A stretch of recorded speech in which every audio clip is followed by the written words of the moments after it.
If you wanted to be busy, real busy, for the next decade or so of your life, you'd start a car company.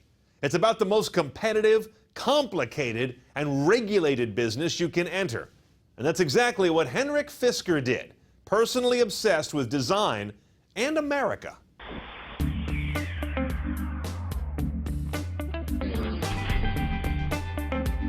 We started out with a clean sheet of paper and saying, we have to do it different, otherwise we have no reason to succeed.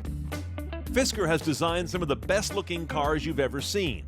The Aston Martin DB9, the BMW Z8, the initial design work on the Tesla Model S. But apparently he craved more room to breathe. So he started his own company, Fisker Automotive, and their first car, the Karma, began showing up in driveways in late 2011. Why take on full-spectrum auto manufacturing? Do you really need the headaches of investors, bankers, government regulation, government financing? Why take this on? Well, I thought, why can't anybody make just a really cool, environmental friendly car? Why do they all have to look so dorky? Why do they have to be slow? So when I came up with this technology, I really felt the entire thing fits together with the environment, the powertrain, the design, everything being an American car company, etc. So all this just fitted together. Okay, that's the theory. This is the execution.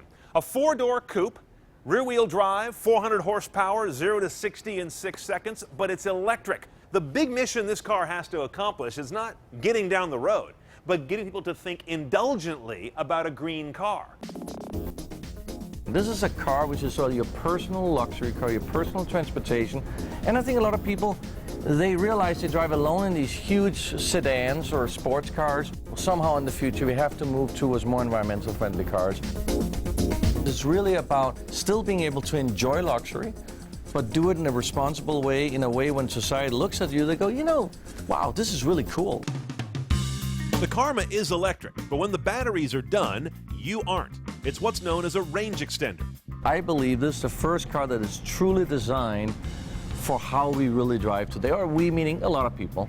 And it charges overnight, you don't need any special charger. And next morning when you wake up, you got about 40 to 50 miles, you can drive in pure electric. You can go on the freeway, you go to work, you come home, you plug it in, and an entire week you wouldn't use a drop of gasoline. Now, if you decide to jump in the car and go on a 1,000 miles trip to wherever on vacation, then the gasoline engine, a small 4-cylinder gasoline engine, turns a generator and creates electricity while you drive. Let's talk about some of the emphasis you're putting on design. I believe that the emotional connection really comes through the design, and I think we have, in the last sort of 20, 30 years, lacked sort of that emotional connection. If you don't begin here with design, if you begin here, which many car companies did begin here, you're building bricks. And in the end, the designer is told just to make the outline. And then you get an awkward looking car. And we try to incorporate, you know, really what I feel is some fundamentals when you look back in what was it that made us fall in love with the cars in the first place. This beautiful sculpture. You see the nice sculptured haunches over the rear wheels. The front wheels, the long hood.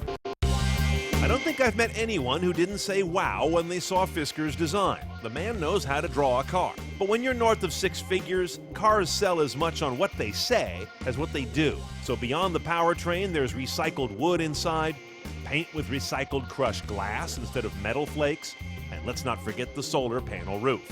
People have tried to come up with solar roofs before, but it never looked good.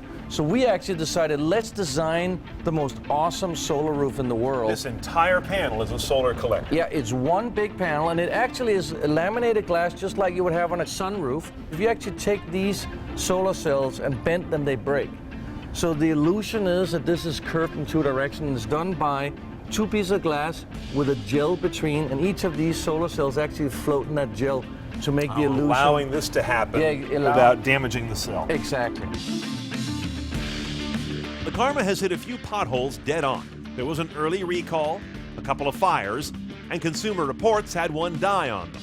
But Fisker remains focused farther out on the horizon. If you think about it, how many times do you get to take part of creating a new car company? Not very often. So everybody here, I think, is very inspired. They're very excited about changing an industry that most people, quite frankly, think is impossible to change. Okay, to my mind, here's what I'm watching after this discussion with Henrik Fisker. First of all, how does this car fare against not other electric or electrified cars, but traditionally fueled cars that are also luxurious and high performance? I think right now the competition isn't Tesla or others, it's still BMW and Mercedes and Maserati. Secondly, these kinds of car companies don't get made or broken on their first car. It's their second car where the judgment really happens, so stay tuned.